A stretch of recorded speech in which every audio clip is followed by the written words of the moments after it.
BTR सरकारनि बानजायनाय आरो बड'लेण्ड मुलुग सोलोंसालिनि हेफाजाबाव खुंजानाय बड'लेण्ड इन्टारनेशनेल नलेज फेस्टिवलआ दिनै 3थि सानाव गाहामैनो सोलिगासिनो।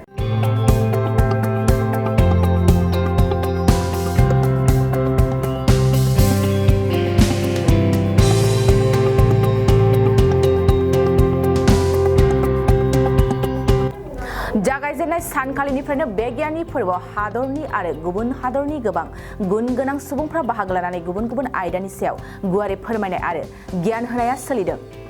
बेबादिनो दिनैबो बे गियाननि फोरबोआव गोबां गुन गोनां सुबुंफोरनि गुबुन गुबुन खथायाव गुबुन गुबुन आयदानि सायाव गियान होनाय हाबाफारि थामहिनबा सावरायमेल हाबाफारिफ्रा सोलिगासिनो। बिटिआर हालामनि गुबुन गुबुन जिल्लानि फरायसानिफ्राय लानानै फोरोंगिरि आरो सोलोंथाइजों सोमोन्दो थानाय गुबुन गुबुन बिफाननि मावफारियाफोरखौबो खुंफुंजानाय समायना हाबाफारियाव बाहागो लाहोनायखौ नुनो मोन्दों। दिनै 3थि साननि गियाननि फोरबो हाबाफारिखौ लानानैनो बे समाव इएम दावाइसा बर'आ खौरांगिरिनि सिगाङाव मा फोरमायखो आबुङै मिथिना ला। बड'लेण्ड इन्टारनेशनेल नलेज फेस्टिवला थांनाय 28 फेब्रुवारिनिफ्राय जा सोलिगासिनो दङ बड'लेण्ड इउनिभारसिटिनि बिकेएमआवसा आरो दिनै 3थि सान। दिनै गुबुन गुबुन सेमिनार हलाव गुबुन गुबुन सावरायमेला जागासिनो दङ। बेजों लोगोसे जोंहा 2 रिंगायाव बे नलेज फेस्टिवलनि मेन पेन्डेलाव बिटिआर ओनसोलनि गेलेमुनि माखासे खाबुफोरखौ लानानै सावरायनाय जागोन, जेराव इण्डियान फुटबल फेडारेशननि आफादगिरि कल्याण चुब्बे, इण्डियान अलिम्पिक एस'सिएशननि आफादगिरि पिटि उषा लोगोसे गोबां रोंगौसा सुबुङा बेवहाय बाहागो लागोन आरो सावरायगोन। स्पर्ट्स डिपार्टमेन्ट बिटिसिनिफ्राय जोंनि बिटिसिनि गासैबो जिल्लायाव थानाय स्पर्ट्स एस'सिएशन क्लाब आरो युथ क्लाब बिथांमोनखौ जोङो गारि बायदिसिना कमिउनिकेशन होनानै लाबोनो थाखाय जोङो अलरेडि बेबस्था लानाय जादों आरो बिथांमोना फैगासिनो दङ। जोङो 6,000 जोंनि स्पर्ट्सनिफ्राय गासै स्पर्ट्स पार्सनखौ जोङो लेंहरनो थाखाय बेबस्था लानाय जादों आरो बिनि गेजेरजों जोङो फोरमायनो हायो जा बिटिआर ओनसोलाव गोबां गेलेमु आयदायाव गोबां खाबुफोर दङ, गोबां राहाफोर दङ। बेखौ जोङो दिनै बे नलेज फेस्टिवलनि गेजेरजों गुवारै सावरायनानै इयुनाव जाहाथे जोङो जोंनि गेलेमुखौ जौगाहोनो हायो बिनि थाखाय जोङो राहा लागोन। निस्सय जोंनि क्लाबनि दैदेनगिरि गेलेगिरि बिथांमोना बे सेमिनारनि गेजेरजों गोबां नलेज बिथांमोना मोनलांगोन। अलिम्पिक एस'सिएशनजों मा गेमफोरा रेकगनाइज बेनि बाथ्राखौ अलिम्पिक एस'सिएशन इण्डियाननि पिटि उषा बिथाङा बुंगोन।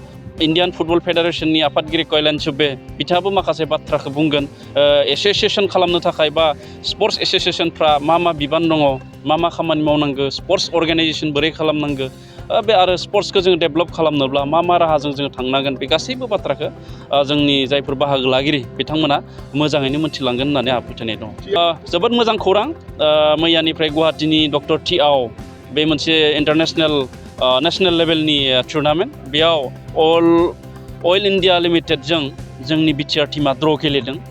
बेयो जोबोद मोजां बाथ्रा, मानो होनना बुङोब्ला अइल इन्डिया बिथांमोननि जि टीम, बे टीमा जोबोद गोख्रों आरो बे गोख्रों हान्जाखौ बा टीमखौ जोंनि बिटिआरआ ड्र' गेलेनो हानाया जोबोद मोनसे जौगानायनि बा जोंनि टीमाबो खोब राफोद जादों बेखौ जों फोरमायनो हायो। आरो जिहेथु 4 team oil India limited, Assam electricity board आरो LNIP आरो जोंनि बिटिआर, दा बे हिसाबै जोंनि कचार बिथांमोना फोरमायदों बिटिआर टीमा बे डक्टर टिआव चेम्पियन जानायनि बहुत चान्स दं होनना बिथांमोना फोरमायदों। फै बयबो बाहागो लाफै। गोजोन आरो खौसेथिनि थाखाय क'क्राझाराव खुंफुंजागोन गेदेरथार बिराद बाथौ आर'ज आरो खेराइ।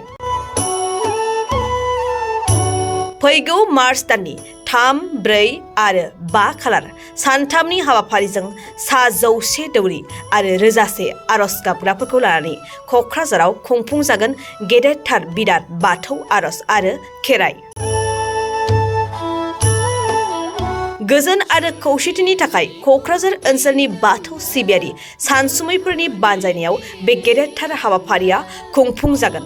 क'क्राझार शहरनि साखाथि बड'फा नोगोरनि ग्रीन फिल्डआव बे समायना हाबाफारिया खुंजागोन। गासै राजखान्थिगिरि, समाजखान्थिगिरि, थुनलाइगिरि, सोलोंथाइगिरि, गेलेगिरि, हारिमुगिरिफोराबो बे हाबाफारियाव बाहागो लाफैनो हागोन।